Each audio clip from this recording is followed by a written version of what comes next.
All of you, at some point or other throughout the last few days, have felt something stirring, something, strange, a little uncanny even by your normal standards, kind of prickling at the back of your neck or sliding up along the hairs on the back of your arms. Sometimes it feels like you're being watched, even when there's nobody else around. Sometimes it feels like you're alone, even when you're surrounded by people. There's a current kind of winding its way through catastrophe. And sometimes that current feels welcoming, and sometimes it's downright disconcerting.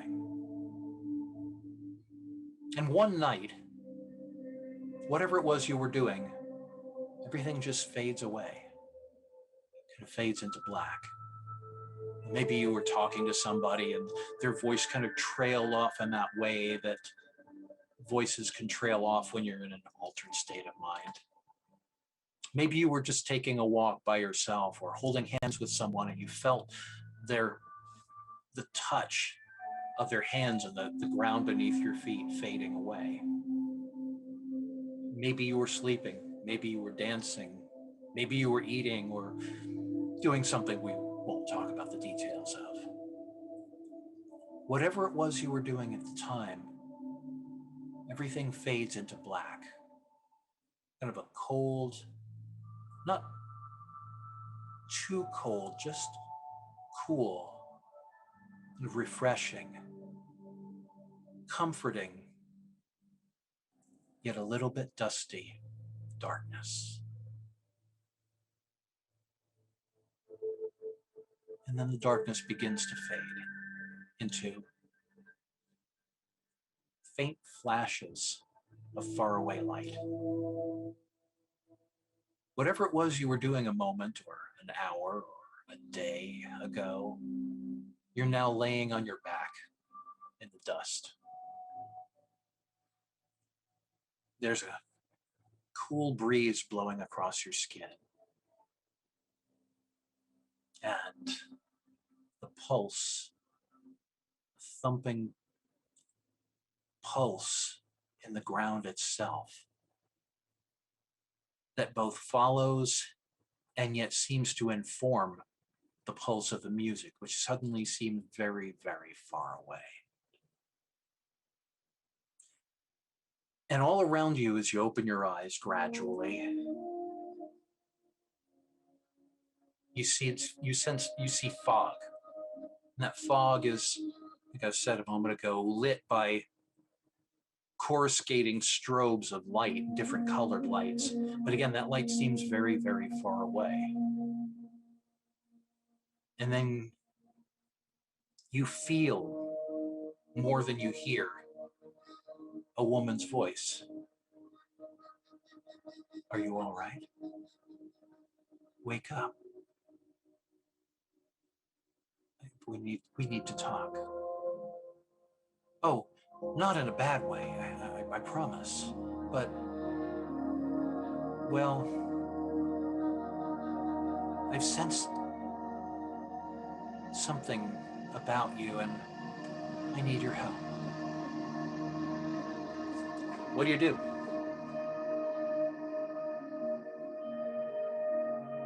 I stretch my arms out, trying to figure out where my senses are.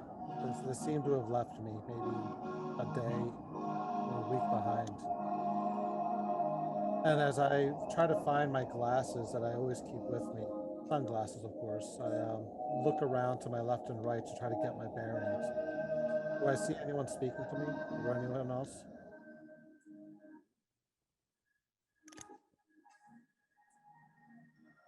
Let's see. Okay. How's that?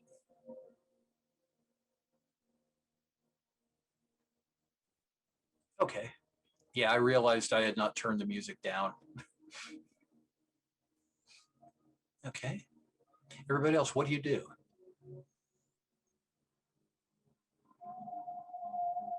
Let's stand up and look around. See who's around me. Okay. Each of you sees 3 people that you've never met before. Maybe you've seen them in passing, but you haven't met, you haven't talked, and you have no earthly idea why you're laying in the ground, apparently several miles away from catastrophe, which you can see off in the distance, kind of doing its little pulsating light dance. A lot further than you would have walked if you had wanted to walk in this out into the desert. And Xavier, Florence, what do you do?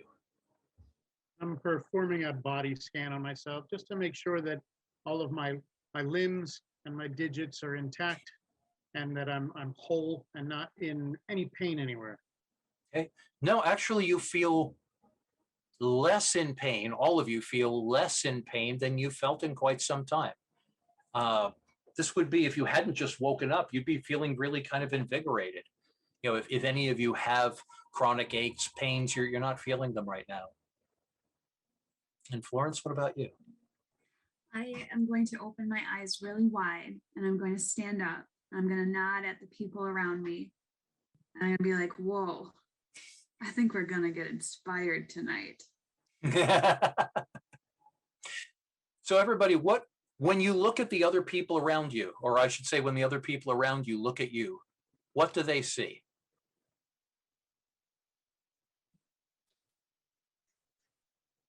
You know, what does Tristan look like? What does Simon look like? What does Xavier look like? What does Florence look like? Sure. So for myself, Tristan is tall. He's pushing around 6'5". He wears dark eyeshadow and has eyeliner. Always has some signature sunglasses on the top of his head. Black hair with purple tips and cyan eyes. He had wearing a black leather jacket, and he absolutely looks like he was someone you would have seen on the stage last night, a lead singer and guitarist. Cool. Cool. Thank you. Xavier's a young man in his early 20s, sandy blonde hair, no facial hair, blue eyes. He wears the uniform of a paramedic. He's been serving as a paramedic for a while. Holds himself with a steady surety of someone who's evaluating every situation. Cool. You have been very alert and very busy this festival. Florence is a middle-aged woman with really tan skin. She must be outside a lot. Really beautiful crow's feet from probably a pretty nice smile. She is wearing festival clothing, but you notice it's very practical and purposeful. Like it's cargo, like it can hold things and not tear. She's wearing a hat, most likely to try to protect from sun. So still like a party goer, but she looks like she spends a lot of time outside, maybe backpacking or something. Cool. Thank you.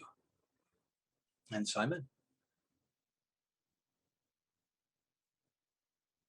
You're muted.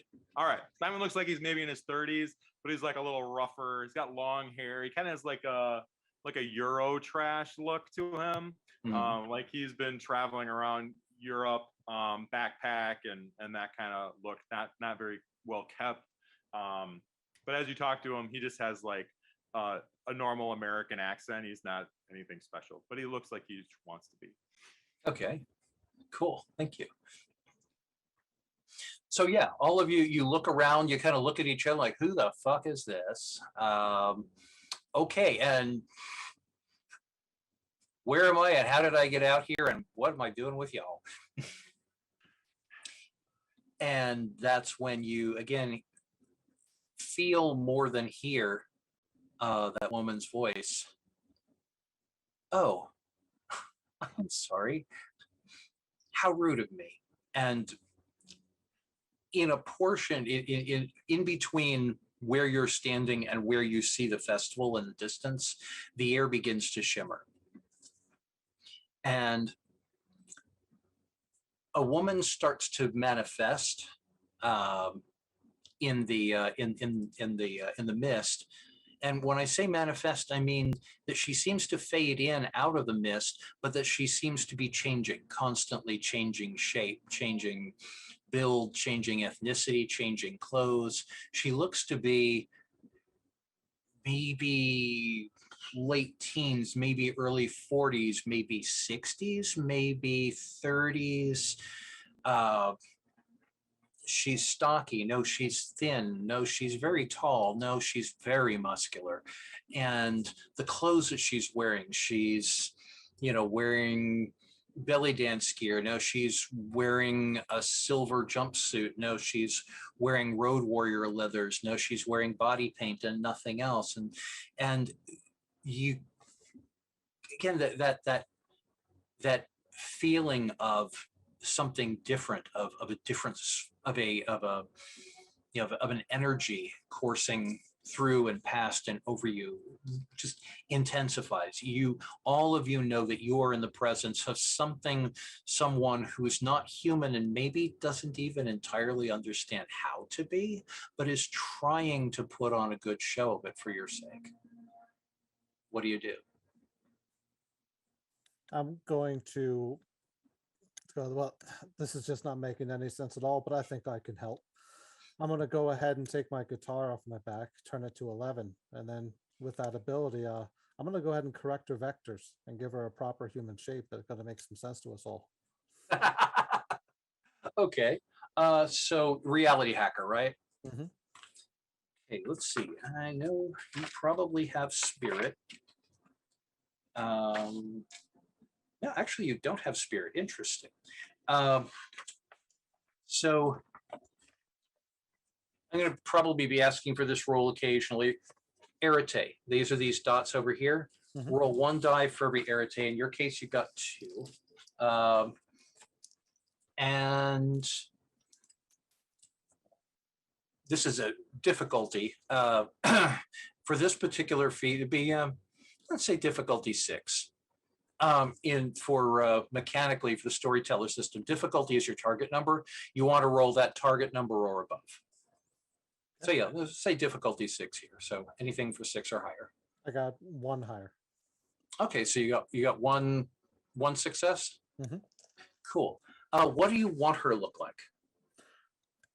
You know what? She sounds like the color purple.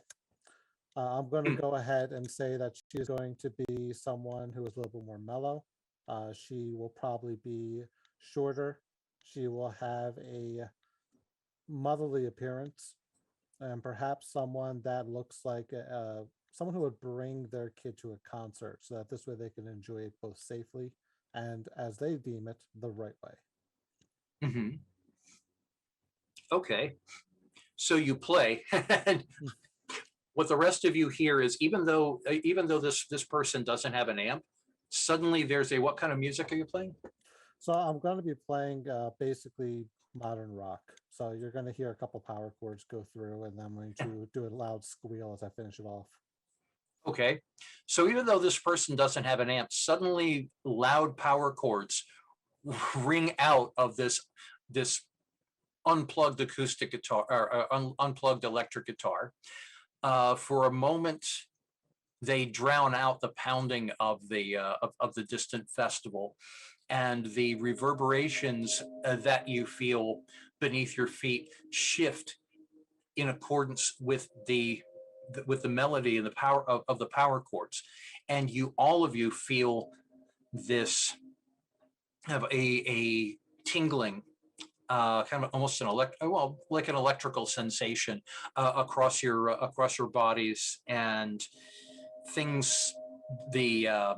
The mist seems to flash and strobe in a different sort of pattern, and then the shifting woman becomes the comforting middle-aged woman that Sean just described, and she looks around and looks at herself. She goes, "That's a neat trick. Nobody's ever thought of doing that before." I'm ahead Hi. with facts. That was cool. Hi, everybody. I'm Catastrophe, and I have a problem. it's just a little problem. Just a kind of a little. Well, you've probably noticed that I'm back there.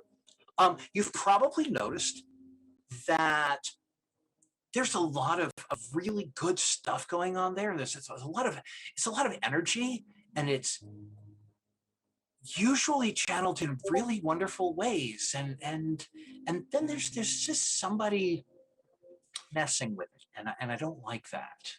And under normal circumstances, I've got friends who help out in situations like these, but there's a little something more going on with the people who are messing with me. And despite the nurturing and friendly appearance and sort of friendly demeanor, that look starts to get a little bit darker and more sinister, and her voice is kind of going down into some unusual registers as she's talking about how there's, just these people are messing with me, and I don't like that. And I just wanted to ask you all if you could, maybe take care of them for me. Wouldn't that be cool? Like the spirit of the festival. Did you say that out loud, or are you asking me? No, I'm talking to her. Yep. Oh, definitely. Good eyes there. Mm-hmm. See, I knew you were talented. Mm-hmm. Well, maybe. And I've clearly chosen one. So I can offer you cool things. If you help me out. Like, here at the festival, like what would you like? EMT guy. What can I do for you? You don't have to do anything for me. I'll help out. I just, one of these days, I'm going to get a full night's sleep. Shit. That sounds like a really good idea. Getting a full night's sleep is sometimes difficult. It's a catastrophe, but I can arrange that. And well, you look, and she's, Florence, she's looking at you. You are really well prepared. That's impressive. I can tell that you've done this sort of thing before, right? I've done some research, and I have to say, this is my first experiential situation where I'm talking to someone the likes of you. But I'm so excited, and I would just love to write about this afterward, if you're okay with that. Oh, cool. Yeah, that would be wonderful. Nobody will believe it anyway. Okay, probably not. No, but I take a picture real quick with my phone. Okay. If you check the picture, she's doesn't look like what she looks like physically. She kind of looks like you, which is both neat and a little disconcerting. I say fascinating out loud and take out another phone and take a picture of the picture on my phone. Cool. That one looks like a belly dancer. And who doesn't look at all like you or either of the people that. So, and you, you're a Euro Club guy. Yeah. Are you having a good time? Yeah, whatever. It's fun. Lots of people. Cool. Yeah. Do anything. I wanna use my correspondence and spirit to talk to my mentor. Okay. My avatar. I got the trickster spirit avatar. Oh my. Mm-hmm. I just want to, and I'm just gonna talk out loud, in its direction, and be like, "What do you think we should do, man?" Okay. So what kind of trickster? Oh, Is this like Coyote, like Raven, Bugs Bunny, Lucifer, Cat in the Hat? I'm gonna say he is definitely more like Bugs Bunny esque, yeah. Okay. French Bugs Bunny. Oh God, I will therefore mangle the accent horribly. You don't have to. You don't have to do it. You can be just some random European. Okay. Some So what? off-brand Bugs Bunny. Cool. So what are you going to say? What are you going to ask him? I was going to ask him what he thinks we should do. Does this sound like a good thing to do? Does that sound fun? Does not everything sound fun? Good point. I'm in. I mean, God, that doesn't even sound French. That's good. That's perfect.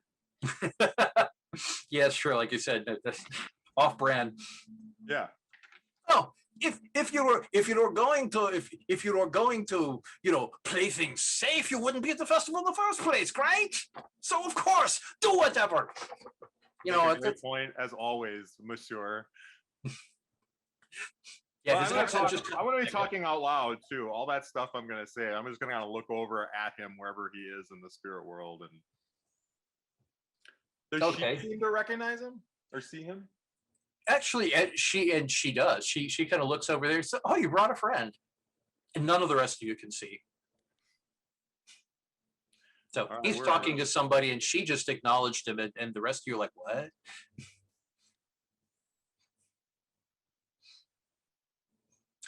So I agree with, and she turns back to you and she says, "I absolutely agree with your friend. After all, if you're going to come to catastrophe, then you might as well be prepared for really catastrophic things to happen."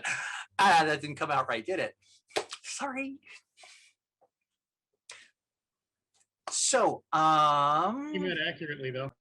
The what? It came out accurately though. Yeah, it kind of did. So, what do y'all do? How are you being messed with? Your energy is being siphoned and used in a weird way. And I guess I'm curious how you know that and where I might start looking. Well, she says, "I know that because I can feel it, because it's just running through me and all of this stuff, and it's really kind of pissing me off. And it's right over." And she points over at the pulsating light in the distance, and there, and kind of where she's pointing at the food dog over here, and where she's pointing, as she's pointing, you see this kind of a green tendril reaching up in like a pillar, like out of some Marvel Universe movie, like a pillar up out of a particular tent, which you could just see as just a little brighter spot at the fringe of the festival, kind of rising up toward the sky and then reaching outward with these flags or fingers or tentacles or whips or cords, or the appearance of them shifts from moment to moment. You're not entirely sure what they are, except that it kind of looks like someone took a combination of a giant spider and a giant squid and put it upside down and started spinning it around. Comforting, huh? She goes, "That." That's all sorts of weird. I'm going to go ahead and take out my very smartphone, and I'm going to see if there's any social media posts bragging about this. Okay. So you're going to search for, what are you going to search for? I'm searching for either A, people who are aware of it and posting about it to see if I can get landmarks, or B, the actual person bragging foolishly online themselves. Okay. So you're going to be doing a web search. What are the rest of you doing? Are we looking at a spirit? Is this a spirit we're looking at? The tendrils? Yeah. This is not a real. Yeah, you're a shaman. Yeah, it's a spirit. It's definitely a spirit of some kind of embodied energy. All right.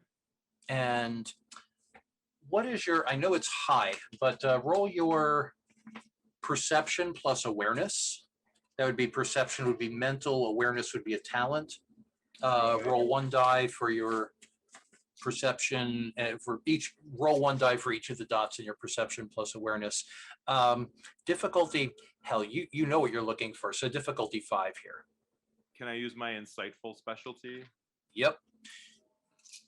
Yeah, re-roll any 10s. All right, what's my target? Your target's 5. All right.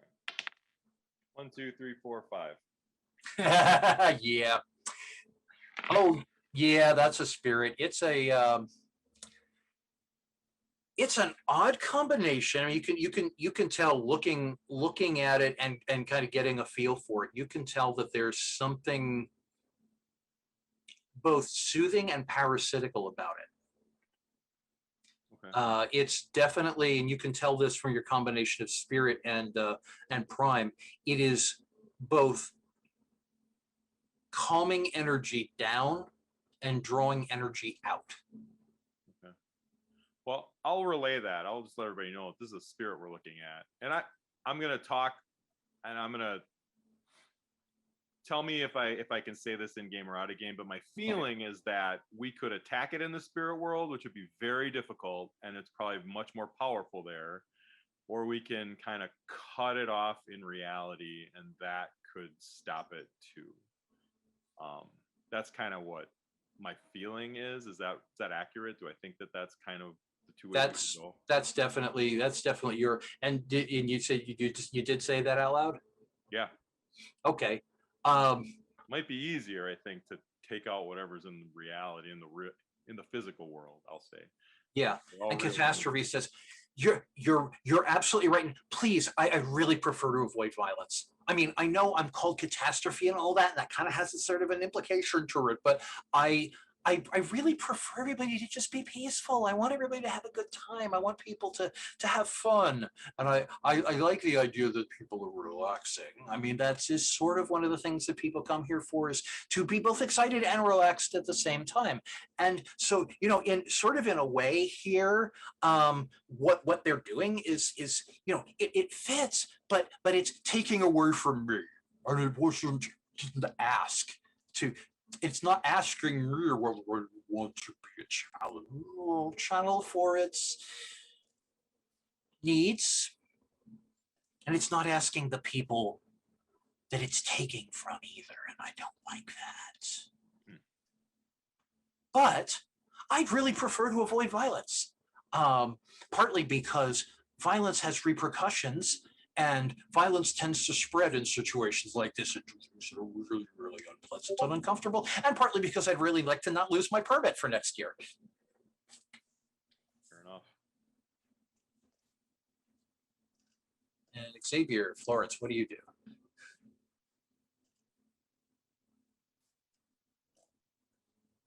I've always said I just want to understand it better. So maybe that would just be getting closer to it and observing more. And I maybe asking Simon, like, can you explain to me how the spirit works? Like, is this purposeful, or is it malignant, or is it aware? I'm not sure how it works. I think it's hard to say right now, would be my opinion. Like, we So don't really know. And, yeah, I would like to investigate. And could this be a blending of two different things, or something like something's hijacking another thing? Like, spirits are really malleable, so they can get twisted. So this could be a good spirit that's been twisted by something in the real world, and then a spirit thing kind of developed. So it's hard to say from here. That is definitely the impression that you've gotten. The kind of letting your emotions and letting your senses flow in to understand this thing better. What you get from it is an impression. You get an impression of need and of want more than of malice and of hurt.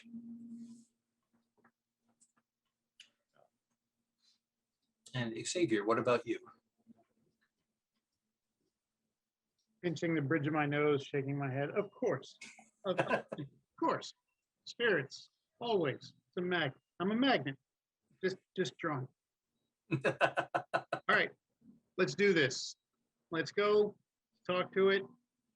See what we can do to get it to stop interfering. Okay. And I start walking in that direction. Okay. So Catastrophe starts following you. What do the rest of you do? Oh, Xavier, can you help me carry the guitar, please? You want me to help you carry your guitar? Well, yes, I want to have a drink from a water bottle. My hands are a bit busy. As I catch up to him to walk along. I'm going to follow as well, and I'm going to like kind of pester Xavier and be like, what do you mean you're a magnet? Can you explain that more to me? Can I get your contact information? How often does this happen to you? And I'm just going to like keep talking at him and not really letting you probably respond, just because I'm just so interested. Cool. Too often. So do I sense that she's not in the spirit world? She's come out of the spirit world. She's physically here. She is a spirit, but she is manifested. Okay.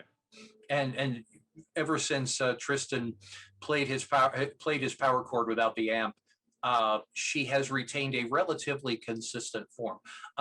You've all kind of noticed that form shifts in little, like her voice and like her physicality and like her energy and her, up and down and then sinister and stuff like that. She's sort of in an unpredictable, almost volatile state, but she is physical as far as you could tell.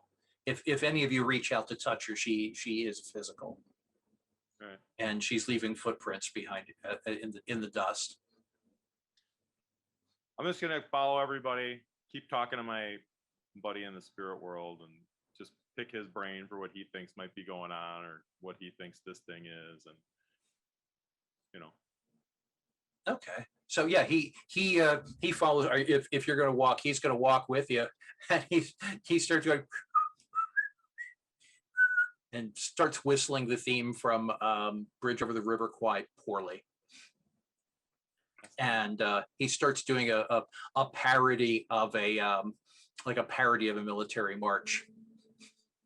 And then he starts singing "Onward, Christian soldiers, marching after," and you hear his voice starts to fade. All of you, Xavier, if you're still talking, Florence, if you're still listening, Tristan, if you're still playing, or while you're drinking your water, you notice those sensations start to fuzz out.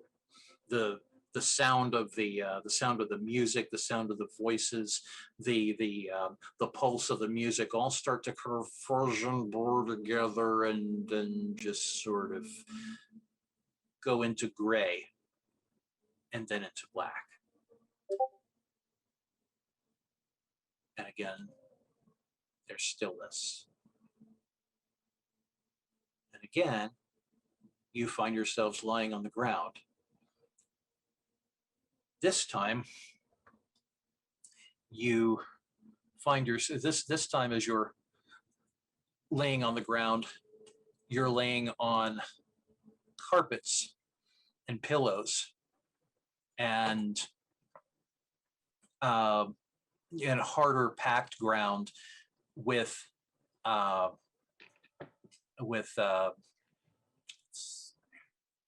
of a harder packed ground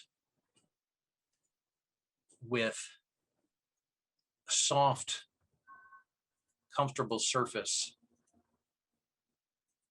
And it's a different type of music. And it's all around you now, not pulsating from the distance, but resonating in your ears. You're laying in a tent. The light is low, but all present. It's blue and green. And as you open your eyes, you notice, you can sense them even before you open your eyes. But when you open your eyes and look around, there are people, just dozens of people, maybe 100, as many as 100, laying on the ground and cuddled up on the cushions. Some of them are curled up in puppy piles. Some of them are leaning against cushions. Some are curled in on themselves and rocking back and forth. Others are just kind of sprawled out in various states of dress or undress. A few are making out, a lot of them are hugging, and just a sensation of profound calm and profound peace, with the pulse of the rest of the festival coming through that haze of dreamy peace, but muted in a way that seems very, very strange, considering that you are suddenly in the festival itself, not miles away from it. What do you do? Well, to find out what I'm going to be doing, I'm going to get up and go, I think I found the culprit. Then I'm going to pour out my water bottle. Okay. You pour out your water bottle on the carpet. Yep. And I'm going to go, well, I think there's something in the water. And there's definitely something in the air. No one should be this intimate altogether.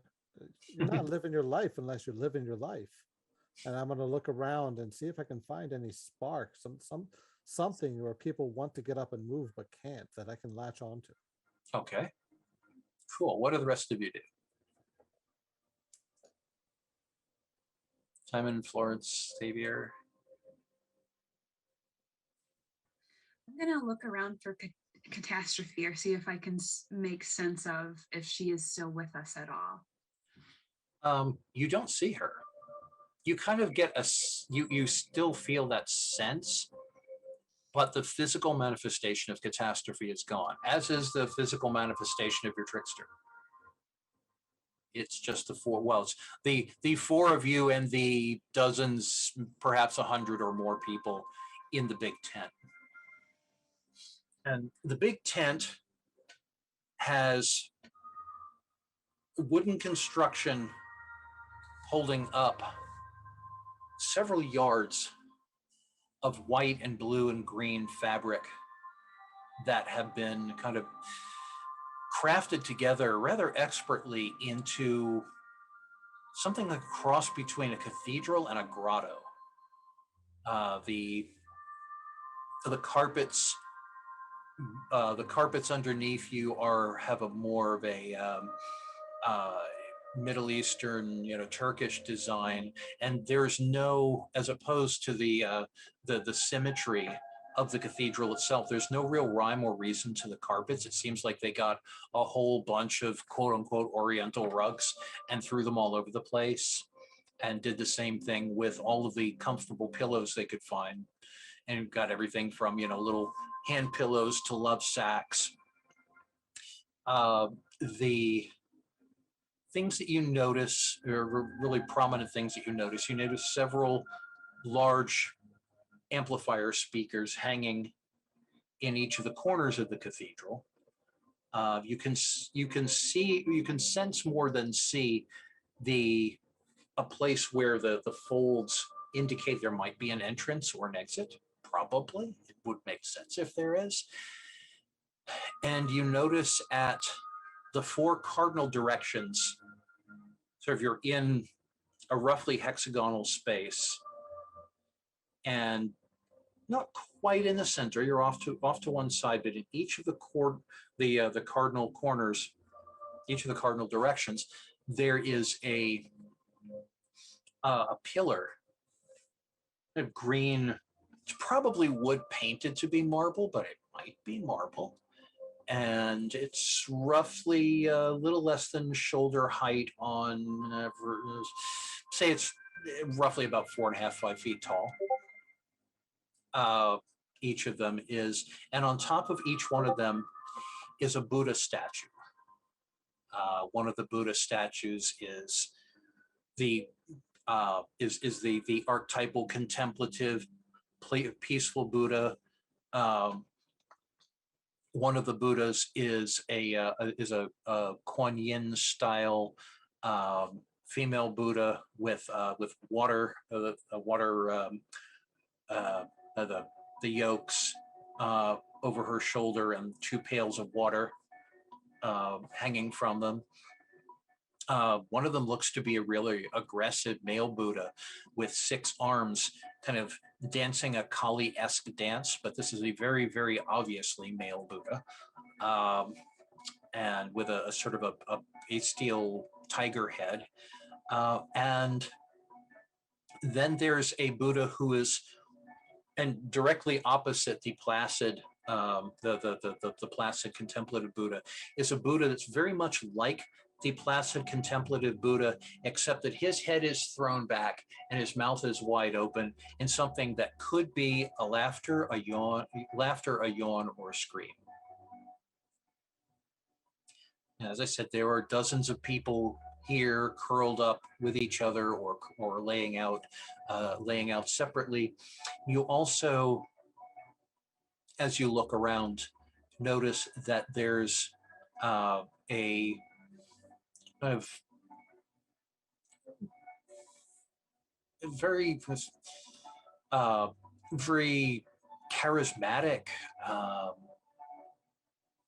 almost galvanizing woman who looks to be in her late 30s, early 40s, with long, curly brown hair with streaks of red in it. She's not wearing anything except a black skirt and some body paint. She's talking to a really tall road warrior looking guy. He's kind of gaunt and broad shouldered, wearing spiky and very, very dusty leather, road warrior style leathers with spikes and chains and things like that on, which is a very incongruous pairing in the first place. You see over in one corner by one, right next to one of the Buddhas, actually, there's a woman who is playing an acoustic guitar, kind of dark olive skin, very, very long, very, very dark, straight hair. And she looks to be singing to herself. Her eyes are closed and she's rocking back and forth, playing her acoustic guitar. There's another woman kind of sprawled out next to her, with her arm on the guitar woman's knee. And it looks like she's sleeping, but she could just be listening very attentively and very affectionately. And then there's kind of an angular, androgynous looking person who's just wearing a pair of black leather pants and remarkably pale skin for the for somebody who's been at a desert festival for the last few days. Judging by this person's chest, they're probably born male, but they're very feminine male if so, and the energy you get from them is very, very very non-polar, and they have a faint tracing of a black goatee and very, very short buzzed black hair, and their body movements, which they're kind of rocking or standing rather, they're kind of moving, dancing a little bit to the music outside, uh, flow a lot more smoothly than most dudes would flow. This is what you see. What do you do?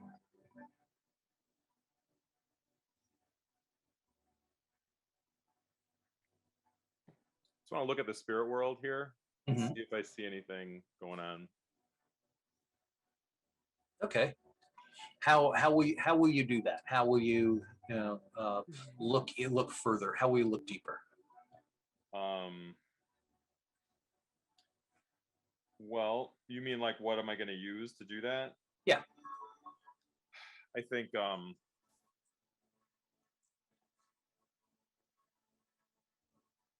well, I'm just looking at my instruments of what I use. So I guess for me, I will just start like dancing and swaying to the music and kind of do a little dance and try and look into the spirit world or open a. Cool. Thank you. So yeah, you dance, you find the beat, you find the pulse, and you start close your eyes. Start. I don't want to dance to the beat though. You don't want to dance to the beat. Okay. So you're going to dance against the beat. But the beat in my head. Cool. Good choice. Okay, so you're dancing. You notice that your Euro trash friend here is starting to kind of dance very strangely, and man, this dude has no rhythm at all. And you breathe deep and you open your eyes, and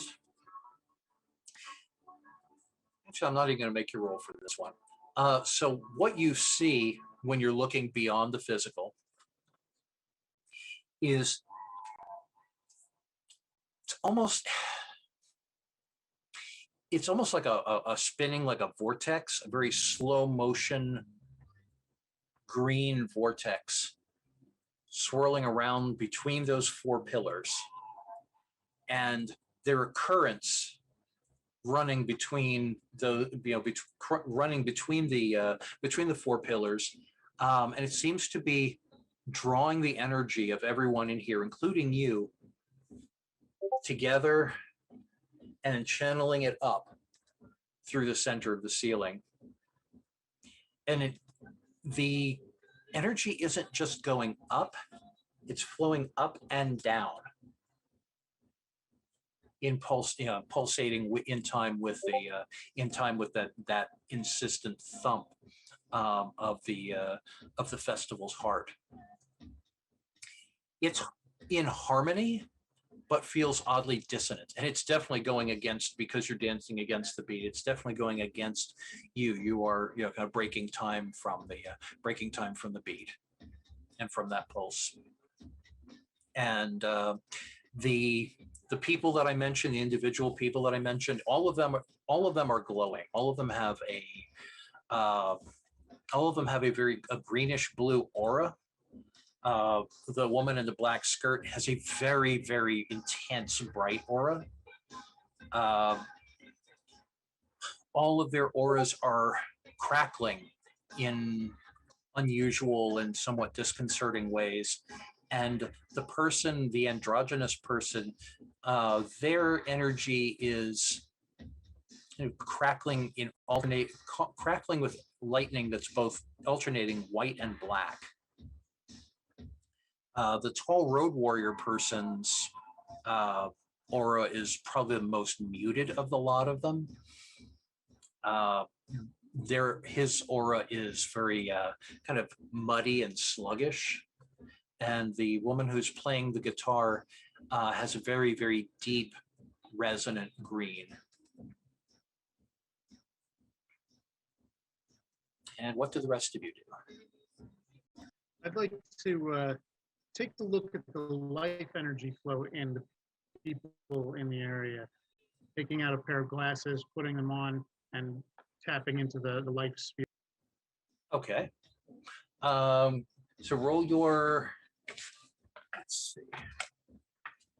Roll your arete. That's the 2 or 3 dots there. Again, difficulty 5. It's not hidden.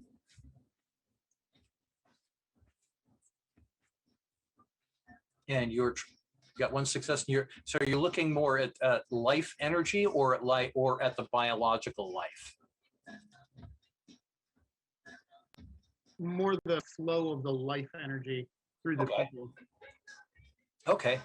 So what you see is, like I was describing, that greenish, that greenish energy. It's definitely being drawn from and through all of the people in the room. You notice that those people that I mentioned, those individual people that I mentioned, are involved, but the energy is not being drawn from them. It is being drawn from everyone else, including you. And they said it's being both drawn up and pulled down. So you get the feeling that this is not only channeling the energy from the people here, but that it's pulling energy from the rest of the festival, bringing it back in here and just circulating it and having it grow into growing deeper, wider, and more vivid. You're also getting the feeling from that energy that it is essentially peaceful. It's not an aggressive sort of energy, for all that it is a vortex and lightning and so forth. It's not it's not like a violent energy. It's like a craving energy. It's like hungry, as if everyone and everything in this room is deeply starved for something or someone. And the Buddhas that I mentioned, all of them are also, and you would have noticed this too, Simon, are also glowing with that intensity, but that intensity is a deep blue shading into purple instead of green. And you don't see exterior spirits here. You don't see the trickster. You don't see Catastrophe herself. Whatever it is, whoever it is, whose temple, for lack of a better word, this is either has either driven out or is keeping out every other kind of spirit, or is feeding off of them, and you're not entirely sure which. Tristan, Florence, what do you do?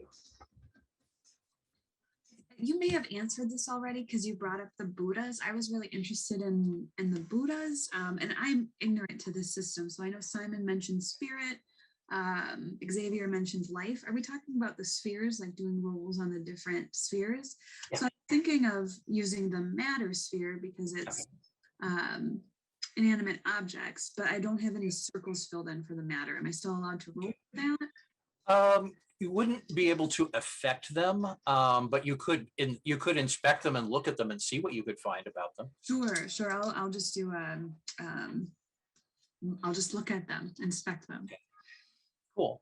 So what you notice about them is they seem to be handmade. They're not, or at least you don't get the impression that they're store-bought. They seem to have been shaped from clay rather than, chiseled from stone. They've been the more you look at them, the more obvious it is that they've been handcrafted by someone who was very, very, very good with clay. And then they were painted with glaze, not in a ceramic sort of way, but in the way that you would decorate sort of hard clay, hard like stone-like clay. You get the impression they're probably really heavy, and they have been decorated.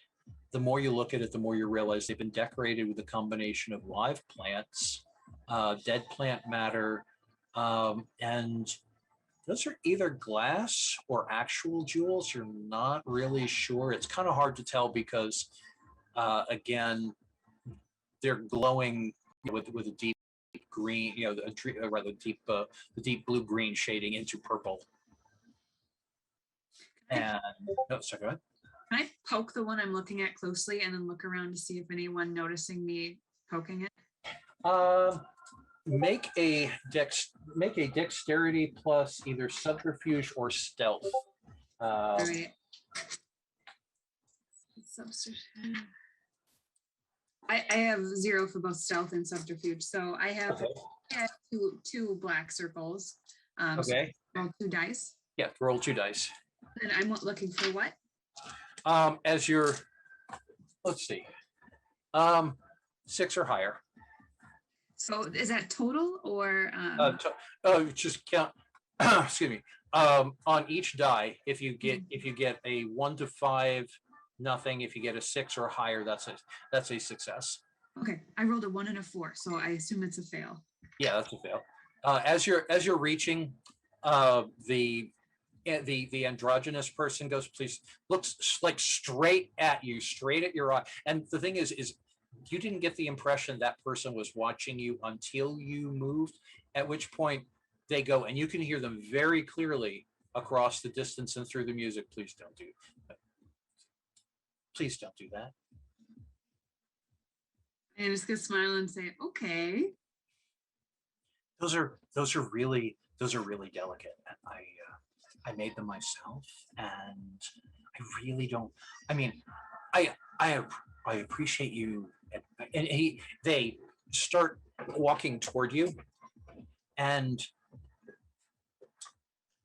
that kind of feline energy that they have, it's suddenly directed. You know how you can like be in the room with a cat and suddenly the cat is like, and you get the sense that even though the cat is small, that you're in the presence of a predator. You get the sense as this person starts walking toward you that you're in the presence of a predator. And they're not doing anything aggressive, or more aggressive anyway, than just walking toward you and holding eye contact with you. But they're moving like a panther toward you and going, I really appreciate that you like them. I crafted them myself. But I'm going to. Oh, go ahead. okay. Oh, okay. Well, they were saying, you know, I crafted them myself. They were a lot of work. So while I really appreciate people admiring them, I'd really appreciate if people didn't actually touch them. Sure. What was your inspiration? Well, they said looking at the placid Buddha, you know, the calm Buddha, the dreaming Buddha, is very, you know, it's very, and they get almost uncomfortably close to you. The placid Buddha, or the dreaming Buddha, is a classical, the classical image of Gautama's, where as is usually shown in the westernized conventional Buddha, the westernized usual conception of the Buddha. I decided to use that one to anchor the energy in a safe and comforting sort of way across the and they point over to the Kuan Yin. Across from that, over in the east, we have a sort of a Kuan Yin figure, though that's not exactly Kuan Yin. And they use a word that is clearly not either Chinese or Sanskrit or Tibetan. You're not quite sure what it was they just said. It sort of kind of slid along the edges of your consciousness when they said the name. And they say, and she's carrying not only the element of water, but she's carrying the energy and the burdens of the earth. She's carrying consciousness on her shoulders. And one of the aspect over there is the enlightened consciousness, and on the left hand, or on the left hand is the enlightened consciousness, and on the right hand is the unenlightened monkey mind. Over there, pointing at the bestial dancing Buddha.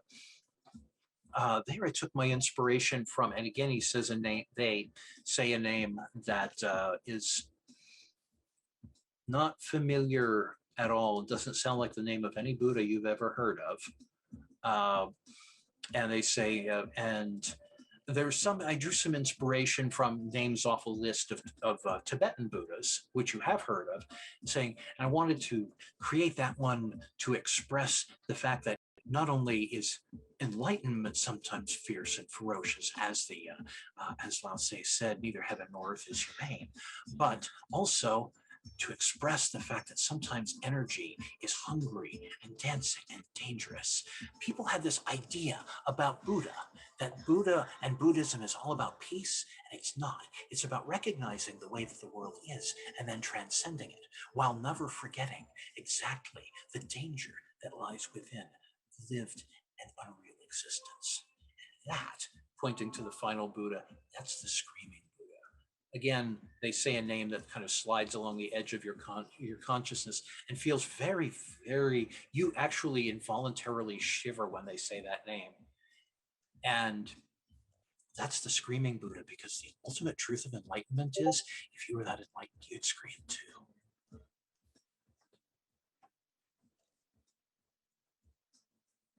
You're muted. Well, the three names that they told me, I heard 3 times. Were they the same word every time?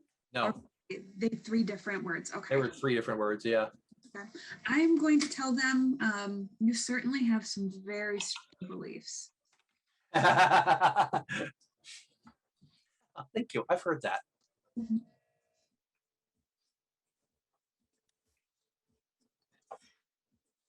And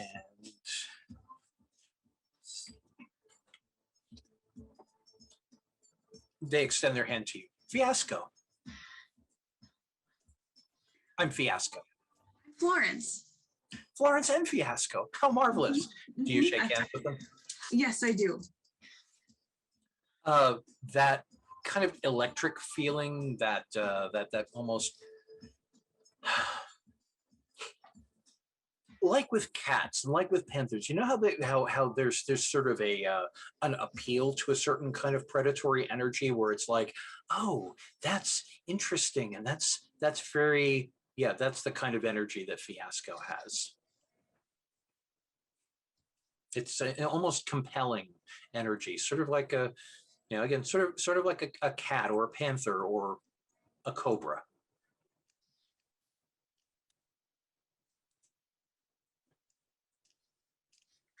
I'm going to nod at him and say, or to them and say, I'm kind of working on something tonight, but I would love to come back and like interview you later just to learn more about that. Can I connect with you maybe tomorrow or the next day before the festival ends? Thank you. Yes, that would be that would be wonderful. I'm usually here if I'm not out, enjoying myself somewhere else. Okay, perfect. And then I'm going to walk closer to my closest compatriot. Okay. Which is who are you walking to? Whomever's closest. I do want Okay. Oh, closest as in physically closest. Yeah. Mm-hmm. Okay. Cool. Meanwhile, what do the sorry, go ahead. Now you're walking away. Okay. So what do the rest of you do? For me, did I get anything from my social media search or from my quick look around to determine if there was people that were, for lack of a better thing, my big focus here is energy. Energy is what's going to give people the power they need to change and change for good. So I'm looking for people that are struggling to find that energy but can't. Okay. So what you find a lot of if you look up catastrophe and energy and even catastrophe festival energy, you find a lot of stuff, like a lot more stuff than you could actually read. The first few posts that come up though, or the first few links that come up though, either talk about how there's something really energizing about the festival and how, that they've just never felt so alive as when they were here at the festival, or a few people going, God, this is really draining, man. I remember like last year, I seem to be enjoying myself a whole lot more. I don't know what it is, but this year there's just something that's really dragging me down. There are people who are talking about life challenges and how they are, struggling with addiction issues, or that they are struggling with grief issues, and that catastrophe is helping them kind of put those issues into perspective. And you do get one post about what the fuck is that giant green ghost thing spinning over Tranquility Camp. Does anybody else see that, or am I just crazy? And you don't see any comments saying, yeah, I see it too. Okay. Well, with that said, I'm actually I'm going to be people watching as I'm walking around, but I'd like to actually see if I can leverage my esoterica arcane musicology to identify if like something's going on here from a magical spell or perspective. Cool. Okay. So let's see. Roll your. That would be perception plus esoterica musicology, and as you're trying to read the music that's playing, correct? Correct. Okay. You understand esoterica musicology fairly well, and this isn't being hidden. So difficulty 5. And since I have a skill on it, that means 10 to explode, right? Yep. Okay, then I have 7 successes. Wow. Okay then. So the mix, it's a techno mix, which is pretty common in catastrophe, but this is a mix of elements that you generally haven't heard together before. There are the usual snatches of church chorus this, and the beats that are programmed to lower lower beta wave function. Those things are predictable, but there are little bits and pieces in there. The deeper you listen to them, you catch like a cat purring. You catch water running, which does not sound at all out of place given the watery feel of the energy here.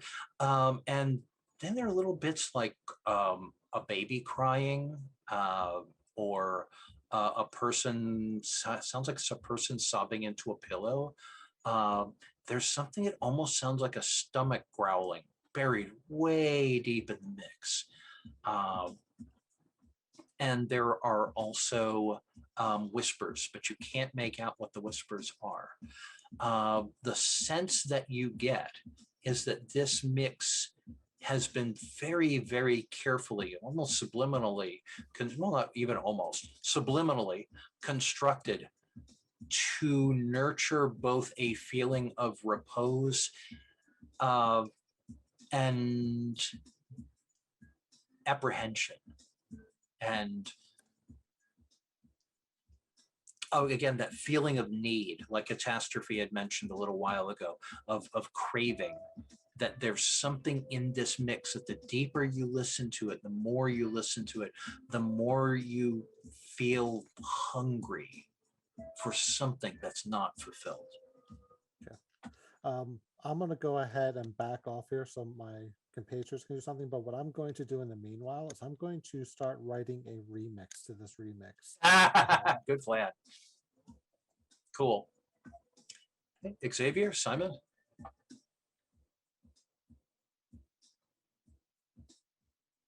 Your mics are muted. Your mics are muted. I wasn't saying anything. Oh, okay. I thought you were saying something. Okay. What are y'all doing? I'm gonna talk to Florence about what happened. I'll share with her what I'm seeing in the spirit world, that they're all connected, okay. That these are very powerful, that these are powerful people. They're not normal, typical humans, or I will say like they're not unawakened. I think they're awakened, like us. They're very definitely awakened. So what did he say to you? He said 3 different words to me. I wrote them down after, like I scribbled them down to try to best what they sounded like. Are any of these words familiar to you? And I'm going to read them off to him. Okay. I don't know if there'd be something to roll for this, but yeah, Greg, you're a shaman.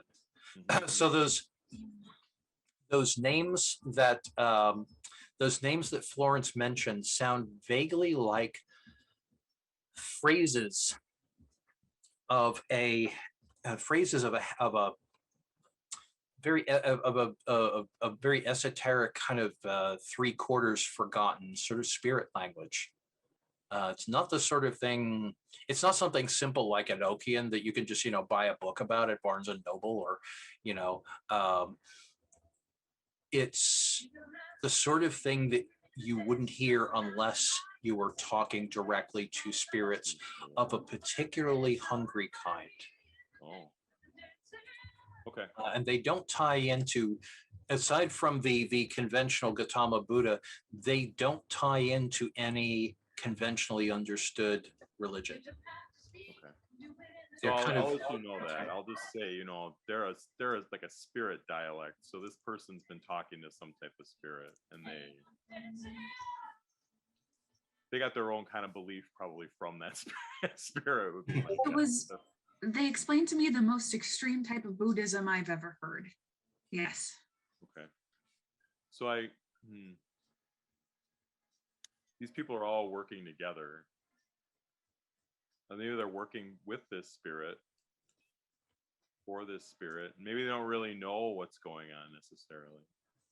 Yeah, I'm not sure if there's a way that we can infer as to whether or not like they're conscious of what is happening to them, or if like this is something that they're working toward. I do know that the person I spoke to, they're the ones that made the Buddha. So again, I don't know if that was a conscious effort or not. Yeah. Sometimes I think it depends, they could be making it and thinking it's doing one thing and the spirit is twisting it to do another, or being, I don't know. It's hard to say. I think having a conversation with them is dangerous, risky, or we just trash this place. Well, he seemed very nervous when you got close to one of those statues. I was going to try and dance my way on top of one of them and see what happens. I've learned that if something's important, people will stop you from touching it. Yeah. So something I learned a while ago. But I know that Catastrophe has asked us to resolve this as peacefully as possible. So if she said that, I feel like there's got to be a way to figure out to solve this without anything negative affecting it. this Yeah. point, I want to clap my hands pretty loud. I'm assuming I'm near Simon and Florence. I'm gonna go. I got the rhythm. All right. And I'm gonna look over at the two of them and go, I can remix this and get everyone back up on their feet. Should I? We just need to figure out how to get it where it needs to go. Can we see like where this music is coming from? Oh, it just needs to go back into them. They need that life energy back. That's what we're going to do. Oh, It's you're just gonna rock simple. it out. We're going to rock it out. It's pretty simple. We're basically going to take it so that we're, all this blue people here, we're going to turn them red and orange, get them happy and excited. I mean, go for it. I was thinking it'd be great if we could find out where the music's coming and just change it. Then you could get it to the whole, because it's affecting more than just these people, I think. See, the joy here is that I'm not competing with them. I'm remixing. And believe me, it's catchy. The person that wrote the original tune isn't going to be able to avoid my beats. Go for it, man. I don't know anything about beats.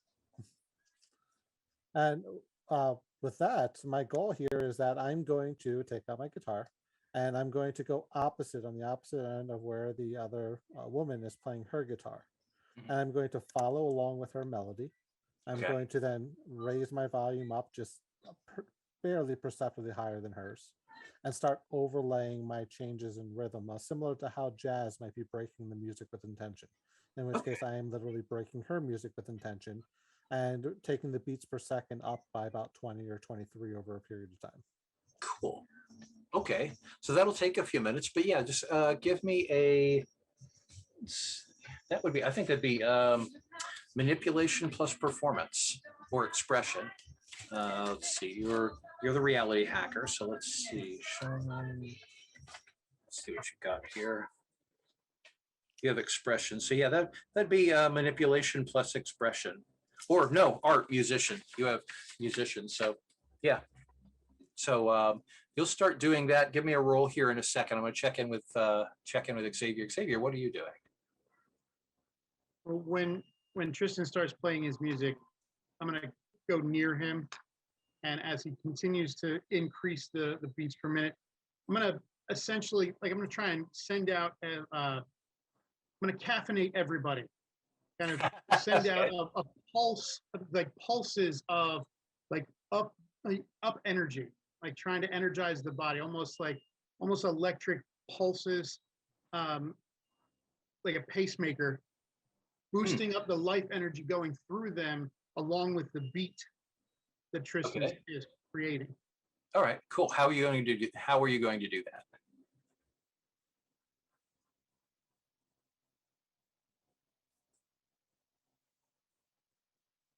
Yeah.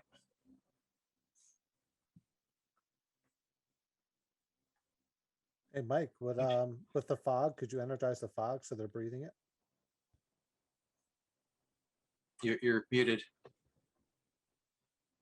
Your mic is off. I was on a different window. Okay. Looking at the character sheet. So actually going to use like a cigarette or something in the fog machine and try and kind of use that as a delivery system for the energy. Okay. So you're the ecstatic, right? The healer. You're healer. You're the healer. Okay, that's right. You're the EMT. Yeah. Okay. So you're going to smoke in the. How are we going to do that? I'm unclear. Looking under on the character sheet under focuses and instruments, it's like brews and concoctions and things like that. Okay. Herbs and plants. So I wanted to kind of utilize some, like a cigarette has tobacco, so it's got a little bit of a stimulant. So kind of like multiplying the stimulant effect from the smoke, combining it with the smoke or the fog machine, kind of to transform that and send it out through the tent. Okay. Let me see. Do you have matter or forces? Checking healer right now. Healer. No. You have entropy. You have entropy, and you have life. You have life mind. What you could do, see, because entropy will allow you to see flows of probability and potential patterns of chaos. Life would enable you to start, yeah, again, start stimulating people, mind. Prime, yeah, what you could do is, yeah, you could go over and look over. They don't actually have a smoke machine, but they do have a kind of a mister that's keeping the air here from being too dry. You could go over there and kind of reach into one of your into your medical pack and kind of sprinkle some stuff into that, and maybe start just kind of, come on, wake up, come on, wake up, and just like start suggesting to people, humming a suggestion of, come on, this is a neat festival, wake up, get up on your feet, get up on your feet. And in conjunction with Tristan's music, that might start to have an effect. And Florence, what are you doing while they're doing this? I would like to support Tristan. I don't know if there's like a mechanical way to do that in this game, but I want to dance to the beat that he's making and like emphasize by like clapping my hand at the beat and really emphasize his tune over the other tune that's playing. Cool, thank you. Which concept do you have? You have the ecstatic, right? No, I'm devotee. You're the devotee. Okay. So who or what is your higher power? Who I worship is Tsukiyomi. So he's he brings periodical inspiration to others. He's the god of the moon. So I don't know if it's nighttime out right now. I think it was. Oh yeah, it's nighttime. Yeah. So kind of dancing under a tent, but under the moon. Okay, cool. So yeah, I mean, you could start chanting or invoking his energy. Yeah, I'd love to try to bring some inspiration to people. Okay, and yeah, I mean, if you once you hear the music that Tristan is starting, you can start adding a chant and a beat and a rhythm to that. So, Tristan, what is your performance role there? That manipulation plus, or that performance rather, but your manipulation plus art. What was my difficulty? Difficulty on this would be, so you've got a fairly sophisticated mix. Difficulty 7. Okay, then I got 5. Wow. Okay. So when you start playing and you notice as you're playing, the other guitarist kind of looks up at you, especially once the rhythm starts rising. She looks over at you, and at first she looks kind of annoyed, and then she smiles, and then she starts playing along with you. The woman who is curled up on her leg kind of looks up at her and looks over at you and starts nodding her head in accordance with that. You see some of the people who are curled up with each other start sliding along with the beat, with the melody rather, and you start to sense the energy with the three of you working together. Actually, you have Arete 2, correct? Tristan? You have 2 or 3? I have 2. Okay. Xavier, Florence, who here has, so you're the one who's leading it. So actually, can you roll your 2 dice? I'm going to drop the difficulty here to 3 because you got so many successes. I got a 5 and a 4, so 2 successes. Okay, so you got 2 successes. Xavier and Florence, could you please roll your Arete as well? Difficulty 5. And we will add any successes you have, we will add to Tristan's. Okay, you got 3 successes, cool. No successes? No. Okay, and Simon, what are you doing? I'm watching. I want to see how people react. I'm really looking to like monkey wrench the other team if they try and do something. Okay. So, well, I'm going to.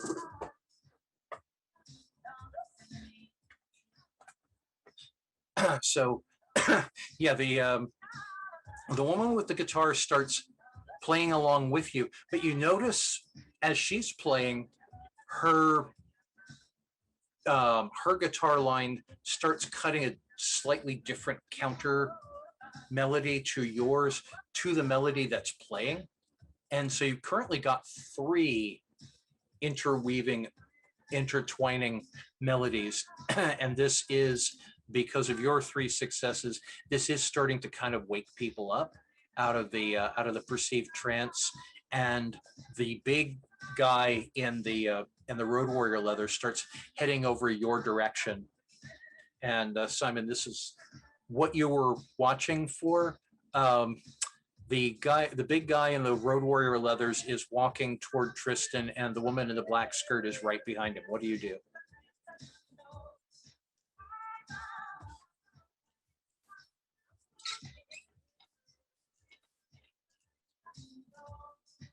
You're muted. Your mic is off. I think I'm gonna. I'm just gonna try and get in their way, like pretend like I want to dance with them both. Okay. And, like, just like get in their way and do a ridiculous dance where I like try and I don't want to touch them though. I just want to like get in their way and like. Okay. I'm a cool dance guy. You're gonna do the trickster thing. You're gonna do the Bugs Bunny fuck you up thing. Okay, so you go and they're walking toward you, and you start doing the thing, and the big guy starts to kind of like walk around you, and the woman in the skirt is like, "Hi, I really appreciate the wonderful energy that you're bringing to this place, but this is a place of peace and quiet. And while I absolutely invite you to express yourself in all of the most enjoyable and chaotic ways, I do invite you to please express those ways elsewhere. This is the town. This is the camp. This is Tranquility Camp, and we really want to keep the energy here much lower and more mellow." And when she says that, she's directing that at you. On that note, all of you make willpower rolls, difficulty 7. Willpower is this trait down here. Roll 1 die for every dot in willpower, and you want to get a 7 or better. Are we doing anything with ones? Ones take away 1 success. Okay. If you roll a 10, do you get to roll another die? What? Sorry. If you roll a 10, do you get to roll another die or no? We'll say yes. Okay, you got 2. You got 2. You got 4. You got 2. Okay. That seems like a really super reasonable suggestion, but fuck you, no. All of you get the impression that she just tried to use some not exactly coercive, but she tried to get you to leave in a more than just a verbal way, and your response to that was no. So the big guy is now walking toward you, and he says, "I need to invite you to leave. You got to take that somewhere else." He's not being nice. I'd like to approach the big guy. Okay. It's like, wow, you do not look good. You need to let me give you a once over, like pull out the blood pressure cuff. Okay. Are you going to try and whammy him in any way, or are you just going to reach for him? Well, I'm going to try and I'm using my EMT voice, right? So I'm going to try and That's cool. You know, calm him down and like act like I'm calming him down and get him to like let me. I'm not going to put my hands on him unless I get a verbal okay. But I'm basically like you have a lot of symptoms going on. There's a lot of stuff going on with your eyes. You're not looking good. You need to let me check you out right now. Like this could be an emergency situation. Okay. Say manipulation plus subterfuge on this one. Difficulty 8 because he's kind of motivated. at this point. You got 2. Okay. So he stops. He stops. He actually listens to you, and he's like, "Yeah, I actually haven't been feeling that great. Oh fuck it." He sticks out his arm. He says, "Might as well." And the woman with the skirt is just kind of looking at all of you, including him, and going, and just kind of looking at you all very like, what the hell just happened here? Sorry, good. I'll put the blood pressure cuff on his arm up where it should be, start pumping up, but then I'd like to use the life energy and the magic to bottom out his blood pressure until he passes out. Just barely enough until he passes out. Oh, that's mean. I love it. Okay, let's see. Roll your arete. That's again those 3 dots. This is kind of we'll just say that's a, let's see, that'd be difficulty 4, 4, 5, 6. Just difficulty 6. I guess just roll the 2 successes. He starts swaying. Yep, He's like, "Oh man, I'm not feeling well." And the woman with the skirt goes over and she takes his arm and she's like, Thunderdome, are you okay?" And he goes, "Oh, I'm not feeling." And he falls to his knees, which is a little bit alarming how quickly he fell. I was she's trying like, to "Thunderdome, help him down like the way he would. That what?" Just like as an EMT would, just try and help him down to the ground. Good plan. Yep. And all of you notice that the energy has shifted when Thunderdome does the and starts dropping to his knees, and Xavier catches him. You notice the energy shift rather dramatically. And Tristan, you catch that panther vibe, and you look over, and that androgynous kind of predatory person is looking at you going,